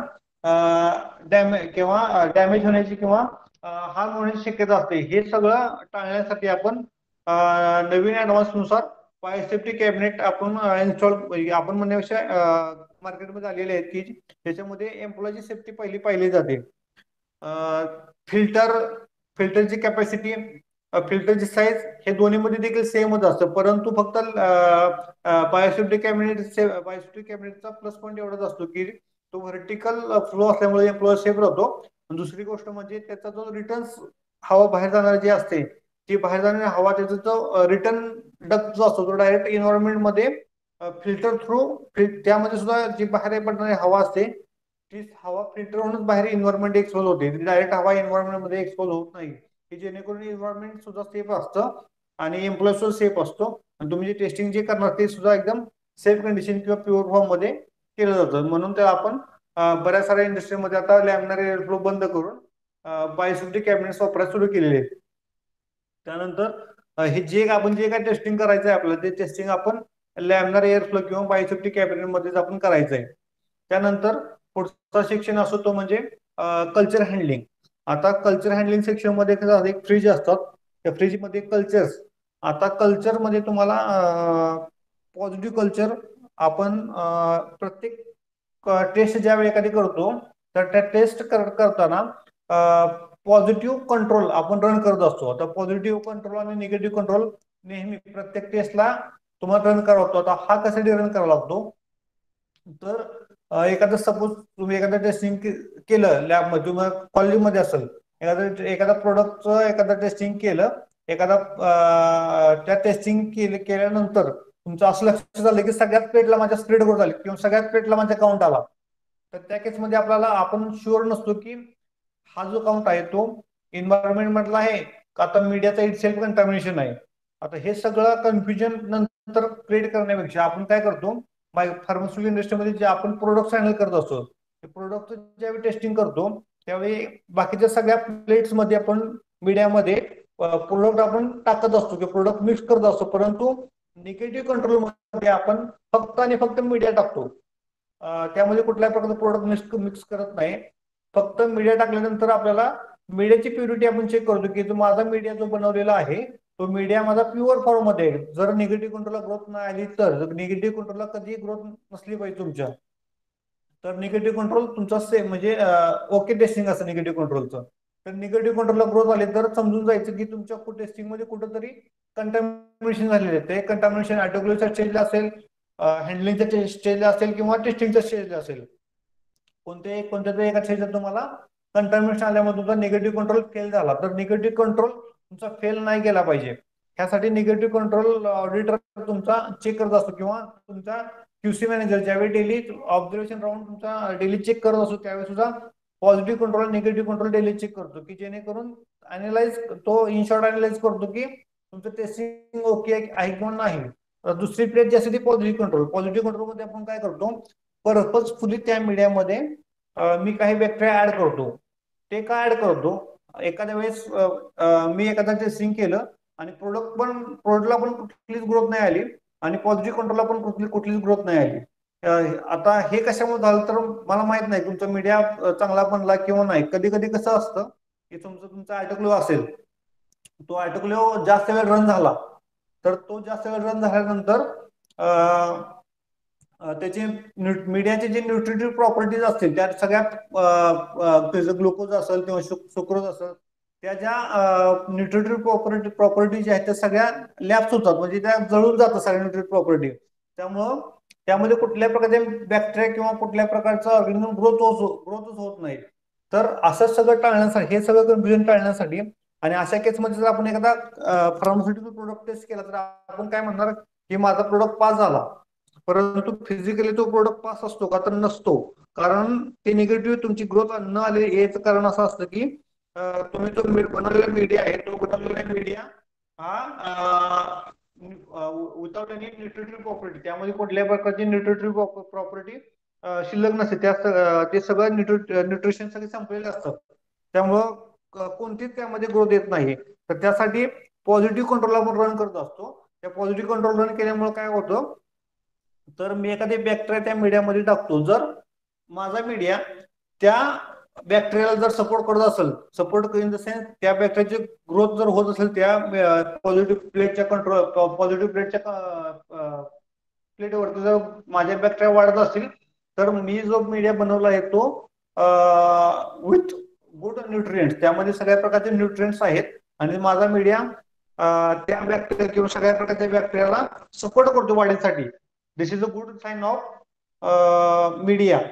तर हे चेक करण्यासाठी आपण पॉझिटिव्ह आणि निगेटिव्ह कंट्रोल रन करत असतो प्रत्येक टेस्टला. पॉझिटिव्ह कंट्रोलला 100% ग्रोथ आलीच पाहिजे आणि निगेटिव्ह कंट्रोलला ग्रोथ नाही आली पाहिजे. ह्या दोन गोष्टी नेहमी टेस्टिंग करताना तुम्ही भविष्यामध्ये लक्षात ठेवा.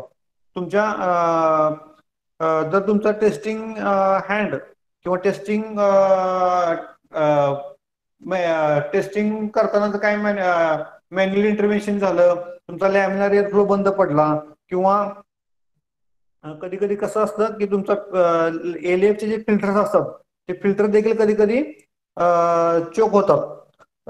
ते चोक झाल्यानंतर तिथली जी एअर असते ती एअर कधी कधी काय होतं, एअर प्युअर फॉर्म म्हणजे फिल्टर्ड एअर येत नाही. ती एअर जी होती येते ती विथ कंटामिनेट, त्यातलं एअरचं कंटामिनेशन त्या एलएफ मध्ये येतं, आणि तुमच्या निगेटिव्ह प्लेटवरती अननेसेसरी तुमचा मीडिया जरी प्युअर असला तरी पण एरिया कंटामिनेशनमुळं किंवा तुमच्या मिसहँडलिंगमुळं त्या निगेटिव्ह कंट्रोलला ग्रोथ येते. हे सगळं टाळण्यासाठी तुम्हाला इच अँड एव्हरी स्टेपला म्हणजे सगळ्या काळजी प्रिकॉशन घ्यायचे. तुमचे गाउनिंग व्यवस्थित असलं पाहिजे, तुमचे हात फ्रिक्वेंटली तुम्ही सॅनिटाईज केले पाहिजे. सॅनिटाईज करत असताना सॅनिटाईज आपल्या फार्मास्युटिकल इंडस्ट्रीमध्ये सॅनिटायझेशन हा खूप मोठा पॅरामीटर असतो, खूप क्रिटिकल गोष्ट असते सॅनिटायझेशन करण्यासाठी आपण हँड सॅनिटायझर वापरतो. हँड सॅनिटायझर मध्ये बेसिकली काही इंडस्ट्रीमध्ये जिथं स्टाईल प्रोडक्ट असतो तिथं हिमालयाचे सॅनिटायझर असतील किंवा सॅव्हलॉनचे असतील, हे सॅनिटायझर असतात. परंतु ओव्हरऑल 80% फार्मास्युटिकल इंडस्ट्रीमध्ये IPA, isopropyl alcohol 70% IPA as a sanitiser म्हणून वापरलं जातं, की जे इझिली अवेलेबल असतं, चीप असतं आणि इफेक्टिव्ह असतं. त्याचं व्हॅलिडेशन प्रत्येक कुठल्याही फार्मास्युटिकल इंडस्ट्रीमध्ये ज्या वेळेस तुम्ही एखादा डिसइन्फेक्टंट वापरता किंवा सॅनिटायझर वापरतो तर त्याची देखील इफिकेसी आपण तुम्हाला चेक करणे गरजेचं असतं. आता ही इफिकेसी चेक करत असताना त्याच्यात सुद्धा एक व्हॅलिडेशन करावं लागतो. हे व्हॅलिडेशनच्या वेगवेगळ्या मेथड्स आहेत. त्याचं बायोलॉजिकल इफिकेसी आहे का, त्याची केमिकलची प्युरिटी आहे का, त्याचं अपीरियन्स व्यवस्थित आहे की नाही, हे सगळ्या गोष्टी तुम्हाला एखादं सॅनिटायझर किंवा एखादं डिसइन्फेक्टंट ज्यावेळी तुम्ही क्वालिफाय करता. फॉर एक्झाम्पल मला माझ्या कंपनीमध्ये एखादा फॉर एक्झाम्पल विरोसिल नावाचं एक डिसइन्फेक्टंट असतं की जे फार्मास्युटिकल इंडस्ट्रीमध्ये वापरलं जातं. हे विरोसिल मला माझ्या कंपनीमध्ये इम्प्लिमेंट करायचं आहे किंवा वापरायला सुरुवात करायची आहे. तर असं करायचं वापरताना आपण डिरेक्टली वापरू शकत नाही. त्याचा आपल्याला पहिल्यांदा स्टडी करावा लागतो की तो विरोसिल फार्मा माझ्या मायक्रोबियल लोड नक्की कमी करतोय का. त्यासाठी ते जमिनीवरती स्प्रेड करायचं. त्यानंतर थोड्या वेळानंतर जे स्वॅब घेतो, त्याचे रिन्स घेतो आणि आपण चेक करतो की मायक्रोबायोलॉजिकल लोड नक्कीच त्या विरोसिलमध्ये कमी होतो का नाही. त्यानंतर केमिकल लॅबमध्ये पण त्याचं टेस्टिंग केलं जातं की त्याची प्युरिटी जी असते ती 95 ते 105% मध्ये जी प्युरिटी असणं गरजेचं असतं. नसेल तर बऱ्याच वेळा कसं असतं की एखादा डिसइन्फेक्टंट असतं त्यामध्ये भेसळ होण्याची शक्यता असते की ज्यामध्ये वॉटरचे कंटेंट जास्त असतं आणि तो प्युअर फॉर्म मध्ये नसतो. तर त्या केसमध्ये त्याची प्युरिटी ही बिलो 90 येते किंवा प्युरिटी 50% पण असते. हे सगळं टाळण्यासाठी तुम्ही एखादा कंपनीमध्ये एखादा डिसइन्फेक्टंट ऍप्लिकेबल करायच्या आधी तुम्हाला हा सगळा स्टडी करणं गरजेचं असतं. त्यानंतर जे तुम्ही सॅनिटायझर किंवा तुमचे डिसइन्फेक्टंट असतात हे डिसइन्फेक्टंट वापरायचे पण काही मेथड्स आहेत. तर त्या मेथड कशा असतात तर ते डिसइन्फेक्टंट हे ठराविक कॉन्सन्ट्रेशन मध्येच तुम्हाला वापरावं लागतं. ते सगळं किती वापरायचं, कसं काय वापरायचं आणि कुठल्या एरियामध्ये वापरायचं याचा देखील एक स्टडी केला जातो. ज्यावेळी ते डिसइन्फेक्टंट तुमच्या कंपनीमध्ये वापरायचं असतं त्यासाठी ड्युएल टाइम स्टडी केला जातो. ड्युएल टाइम स्टडी मध्ये कसं असतं, एखादा मला डिसइन्फेक्टंट फॉर एक्झाम्पल विरोसिल मला इम्प्लिमेंट करायचं आहे किंवा वापरायचं आहे, तर त्याचा मायक्रोबायोलॉजी स्टडी मला करायचा असेल तर तो ड्युएल टाइम स्टडी नुसार आपण करतो. तर त्यासाठी काय करतो, 10x10 किंवा 1x1 आपण एरिया डिसाईड करून घेतो. त्या एरियावरती तो डिसइन्फेक्टंट आपण त्या डिसइन्फेक्टंटला क्लिनिंग करून घेतो आणि क्लिनिंग केल्यानंतर जर 1 तासानंतर, अर्धा तासानंतर, 2 तासानंतर आपण कंटिन्यू त्याचं सॅम्पलिंग करतो आणि सॅम्पलिंग करून त्याचं मायक्रोबियल लोड चेक करतो की खरंच 1 तासानंतर तो बॅक्टेरियल सस्टेनेबिलिटी आहे का, 2 तासानंतर आहे का, 3 तासानंतर इफेक्टिव्ह आहे का. असं maximum period up to 8 hours म्हणजे 8 तासापर्यंत आपण ते चेक करतो. कारण एक शिफ्ट कंपनीमध्ये 8 तास असते. जर 8 तासापेक्षा जास्त आपण तो रन नाही करत, कारण कुठलाही डिसइन्फेक्टंट शक्यतो 4 तासापेक्षा जास्त इफेक्टिव्हनेस दाखवत नाही. त्यामुळे तुम्हाला प्रत्येक शिफ्ट मधून 2 वेळा तुम्हाला एरिया हा तुमचा सॅनिटाईज करून घ्यावा लागतो डिसइन्फेक्टंट. आता डिसइन्फेक्टंट जे वापरतात तुम्हाला आता एकच डिसइन्फेक्टंट वापरून चालत नाही मॅन्युफॅक्चरिंग इंडस्ट्रीमध्ये. तर तुम्हाला कमीत कमी 3 ते 4 वेगवेगळ्या प्रकारचे डिसइन्फेक्टंट वापरावे लागतात. आता हे 3 ते 4 प्रकारचे का वापरायचे, कुठले वापरायचे, तर त्याची एखादा अँटीमायक्रोबियल एजंट असणारा एखादा डिसइन्फेक्टंट वापरायचा, दुसरा अँटीफंगल असणारा एखादा वापरायचा, दुसरा अँटीव्हायरल असणारा एखादा वापरायचा. असे जे वेगवेगळे असतील आणि ते देखील वापरता आपण रोटेशन मध्ये वापरतो. आज जर सपोज मी एखादा विरोसिल वापरतो तर दुसऱ्या दिवशी व्हायरेक्स वापरतो, तिसऱ्या दिवशी सुमेबॅक वापरतो. कोणते फार्मास्युटिकल इंडस्ट्रीमध्ये वेगवेगळ्या प्रकारचे डिसइन्फेक्टंट असते जे आपण रोटेशन वापरतो. हे रोटेशन वापरण्याचं कारण एकच असतं की त्याची जी मायक्रोबियल रेजिस्टन्स तुमच्या ऑर्गॅनिझमचा रेजिस्टन्स तयार होऊ नये म्हणून आपण ते रोटेशन मध्ये तुम्हाला वापरावं लागतं. ओके, हे झालं डिसइन्फेक्टंट विषयी. त्यानंतर मायक्रोबायोलॉजी लॅबमध्ये मीडिया काही वापरले जातात. मीडिया हे 2 प्रकारचे आपल्याकडे मीडिया असतात. एक म्हणजे सॉलिड मीडिया, दुसरा म्हणजे लिक्विड मीडिया. लिक्विड मीडियामध्ये तुम्हाला माहित असतं, आता तुम्ही you are well aware about that. Liquid agar नावाचा कॉम्पोनंट असतो, तो आगार ज्याच्यामध्ये असतो त्याला आपण सॉलिड मीडिया म्हणतो आणि ज्याच्यामध्ये आगार नसतो त्याला आपण लिक्विड मीडिया म्हणतो. आता जसं आपण न्यूट्रिएंट ब्रॉथ कॉलेज लेवलला वापरतो, तसं फार्मास्युटिकल इंडस्ट्रीमध्ये soybean casein digest broth, soybean casein digest broth हे की जे एक डिझॉल्विंग एजंट किंवा लिक्विफाईंग एजंट म्हणून वापरतो आपण. जसं आपण त्याचा रोल तोच असतो की न्यूट्रिएंट ब्रॉथचा जो रोल असतो किंवा पिप्टन वॉटरचा जो रोल असतो तोच रोल सोयाबीन केजिन डायजेस्ट मिडियमचा देखील तोच रोल असतो. त्यानंतर जसं आपण कॉलेजला सॉरी न्यूट्रिएंट आकार वापरतो, तसं फार्मास्युटिकल इंडस्ट्रीमध्ये सोयाबीन केजिन डायजेस्ट आगार नावाचा एक आगार असतो तो वापरतो. सोयाबीन केजिन डायजेस्ट आगार it's use for a bacterial count, bacterial testing. म्हणजे तुम्हाला टोटल बॅक्टेरियल काउंट बघायचं असेल तर तुम्हाला त्या ठिकाणी SCDA सोयाबीन केजिन डायजेस्ट आगार वापरावा लागतो. त्यानंतर जिथे तुम्हाला फंगल टेस्टिंग चेक करायचं आहे, फंगस टेस्टिंग साठी तुम्हाला सॅबॉर्डस डेक्स्ट्रोज आगार SDA हा तुम्हाला हे फार्मास्युटिकल मध्ये मीडिया वापरतो. म्हणजे SCDM हा लिक्विफाईंग मीडिया किंवा डिझॉल्विंग मीडिया म्हणून वापरला जातो. SCDA सोयाबीन केजिन डायजेस्ट आगार हा जो मीडिया येतो बॅक्टेरियासाठी वापरला जातो आणि SDA हा जो आहे तो फंगससाठी वापरला जातो. हे तीन मीडिया बेसिकली तुमच्या फार्मास्युटिकल इंडस्ट्रीमध्ये वापरले जातात. त्यानंतर लॅबमध्ये दुसरा एक महत्वाचं इन्स्ट्रुमेंट असतं ते म्हणजे ऑटोक्लेव्ह. आता ऑटोक्लेव्ह जो आहे तो दोन प्रकारचे ऑटोक्लेव्ह फार्मास्युटिकल इंडस्ट्रीमध्ये वापरले जातात. पहिलं म्हणजे व्हर्टिकल ऑटोक्लेव्ह, दुसरा म्हणजे हॉरिझॉन्टल ऑटोक्लेव्ह.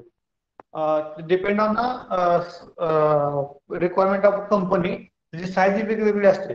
जर तुमची कंपनी मोठी असेल तर तो 750 लिटरचा असतो, एकदम छोटे असेल तर तो 250 लिटरचा पण तुम्हाला सफिशियंट होतो ऑटोक्लेव्ह. डिपेंड ऑन रिक्वायरमेंट तो त्याची साईज तुम्हाला ठरवली असते. तर त्या ऑटोक्लेव्ह मध्ये बेसिकली दोन प्रकारचे ऑटोक्लेव्ह असतात. पहिला म्हणजे व्हर्टिकल ऑटोक्लेव्ह, दुसरा म्हणजे हॉरिझॉन्टल ऑटोक्लेव्ह. आता व्हर्टिकल ऑटोक्लेव्ह म्हणजे तुम्ही जर तुमच्या कॉलेजमध्ये तुम्ही असेल किंवा पाहिला असेल तो व्हर्टिकल ऑटोक्लेव्ह असतो की ज्याच्यामध्ये वॉटर त्याचं मेकॅनिझम तुम्हाला माहिती असतं की जसं आपण प्रेशर कुकर असतो तसं त्याचं मेकॅनिझम असतं. वॉटर बॉईल होऊन त्याचं जे स्टीम तयार होते त्यानुसार त्या स्टीमनं तुमचं बॅक्टेरिया काय असेल त्या बॅक्टेरिया मारल्या जातात. तर त्याचे स्टँडर्ड जे आहे त्याचं तर 20 मिनिटाची सायकल आपण रन करतो for 15 PSI pressure. 15 PSI pressure असतं, 20 मिनिटं सायकल असतं. टेम्परेचर जे असतं ते 121 डिग्री टेम्परेचर असतं. 121 डिग्री टेम्परेचर, 15 PSI प्रेशर आणि 20 मिनिट्स ही सायकल ही स्टँडर्ड रन आहे त्याचा. दुसरा जो ऑटोक्लेव्ह असतो तो व्हर्टिकल ऑटोक्लेव्ह. तर व्हर्टिकल ऑटोक्लेव्ह हा मोठमोठ्या इंडस्ट्रीमध्ये किंवा जिथं स्टराईल मॅन्युफॅक्चरिंग असतं त्या इंडस्ट्रीमध्ये व्हर्टिकल ऑटोक्लेव्ह वापरला जातो. त्या व्हर्टिकल ऑटोक्लेव्ह ला वॉटर त्यामध्ये नसतं, तर त्यामध्ये स्टीम, रेडीमेड स्टीम त्यामध्ये सोडलेली असते की ज्या स्टीमनं तुमचा बॅक्टेरिया मारले जातात. दोन्हीचं मेकॅनिझम हे सेमच असतं. दोन्हीमध्ये मेकॅनिझम मध्ये काय फरक नसतो, फक्त साईज वरती डिपेंड असतं. आणि व्हर्टिकल ऑटोक्लेव्ह जे असतात त्या व्हर्टिकल ऑटोक्लेव्हला एकच डोअर ओपनिंगचा असतो. म्हणजे एका साईडनं तुम्ही डोअर ओपन करू शकता. आणि जे हॉरिझॉन्टल ऑटोक्लेव्ह असतं त्या हॉरिझॉन्टल ऑटोक्लेव्ह मध्ये दोन्ही बाजून तुम्हाला ओपनिंग आणि क्लोजिंग असतं. एका साईडून लोडिंग आणि एका साईडून अनलोडिंग त्या ठिकाणी केलं जातं. आणि जर तुम्हाला गारमेंट्स जे तुम्ही टेस्टिंग केल्यामध्ये वापरणारे गारमेंट्स असतील ते गारमेंट तुम्हाला स्टराईल करावे लागतात. ते गारमेंट्स आपण व्हर्टिकल ऑटोक्लेव्ह मध्ये स्टराईल नाही करू शकत. ते गारमेंट्स तुम्हाला हॉरिझॉन्टल ऑटोक्लेव्ह मध्ये स्टराईल करावं लागतं. त्यासाठी एक स्पेशल टेस्ट असते, त्याला आपण पोव्हिडिक टेस्ट म्हणतो. ही पोव्हिडिक टेस्ट रन करूनच जर पोव्हिडिक टेस्ट पॉझिटिव्ह आली तर तुमचा ऑटोक्लेव्ह किंवा तुमचे गारमेंट्स हे क्वालिफाय म्हणजे स्टराईल झाले असं म्हणून कन्सिडर म्हणतो. ओके, हे झालं ऑटोक्लेव्ह संदर्भात. आयटी क्लोज झालं, मीडिया झाला, त्यानंतर सेक्शन झाले, टेस्टिंग एरिया झाला, त्यानंतर मायक्रोबायोलॉजिकल लॅबमध्ये ज्या मेथड्स वापरतात इन्व्हायरमेंटसाठी, वॉटरसाठी आणि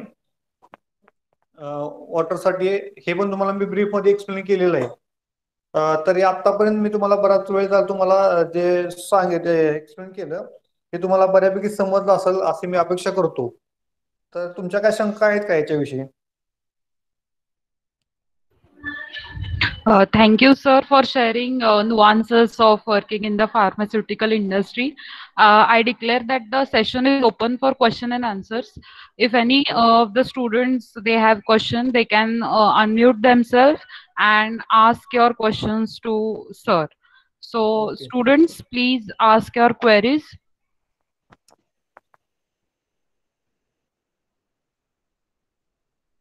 Question answer.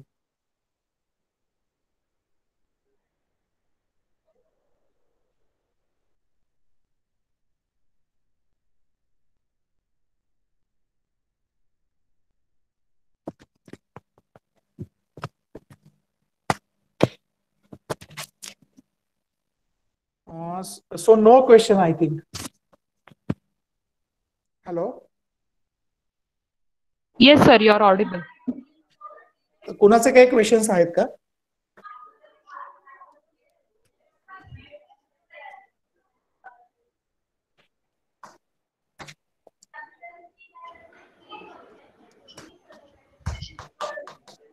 शंका न यायची 3 कारणं असू शकतात. 2 कारणं. एक तर अजिबात ऐकलं नाही, नुसता ऑडिओ व्हिडिओ ऑन करून निवांत बसलेत, नाहीतर आमच्या सरांनी खूप छान शिकवले.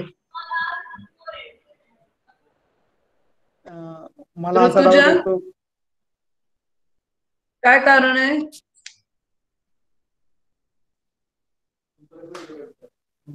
Rutuja Salunkhe.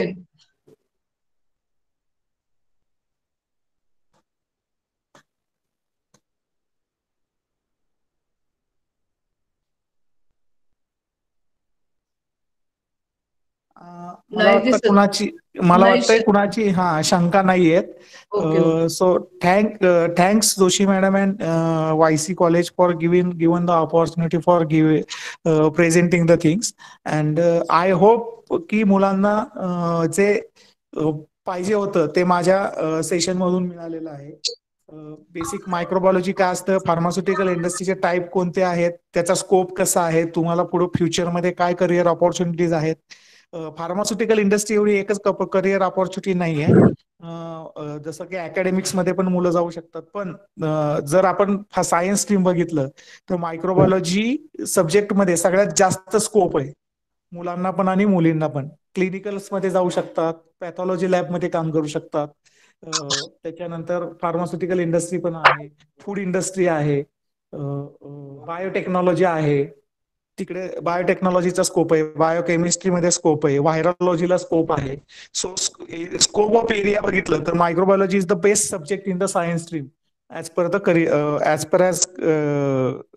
Career orientation. So मला वाटतं मुलांना काही शंका नाहीयेत. So I request host to take over this session. Thank you, sir. Thank you very much for your insightful and engaging lecture. And I'm sure all the students have got the idea of the workings of the pharmaceutical industry. So at the offset, I would like to request Manisha madam to propose vote of thanks for this session. Over to you, Manisha madam. Thank you, madam.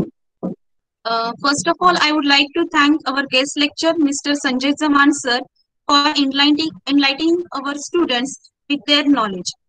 He also gave deep insight into the topic of microbiology quality control in pharmaceutical industries.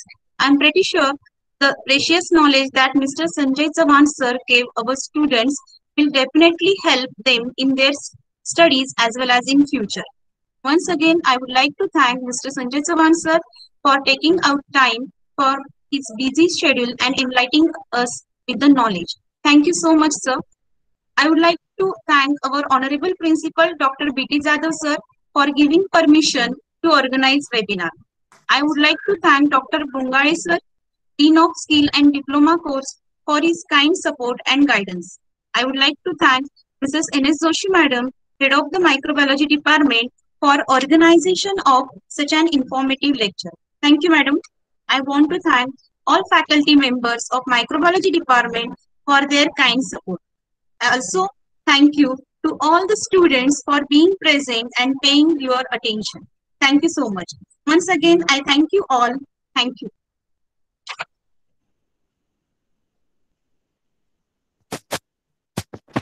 Thank you madam.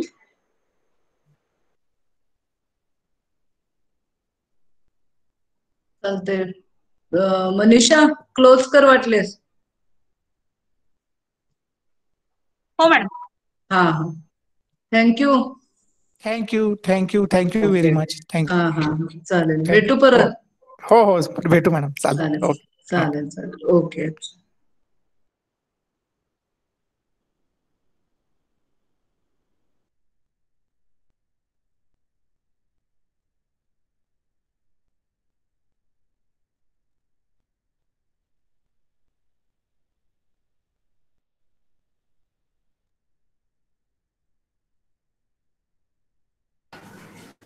घरी जावा.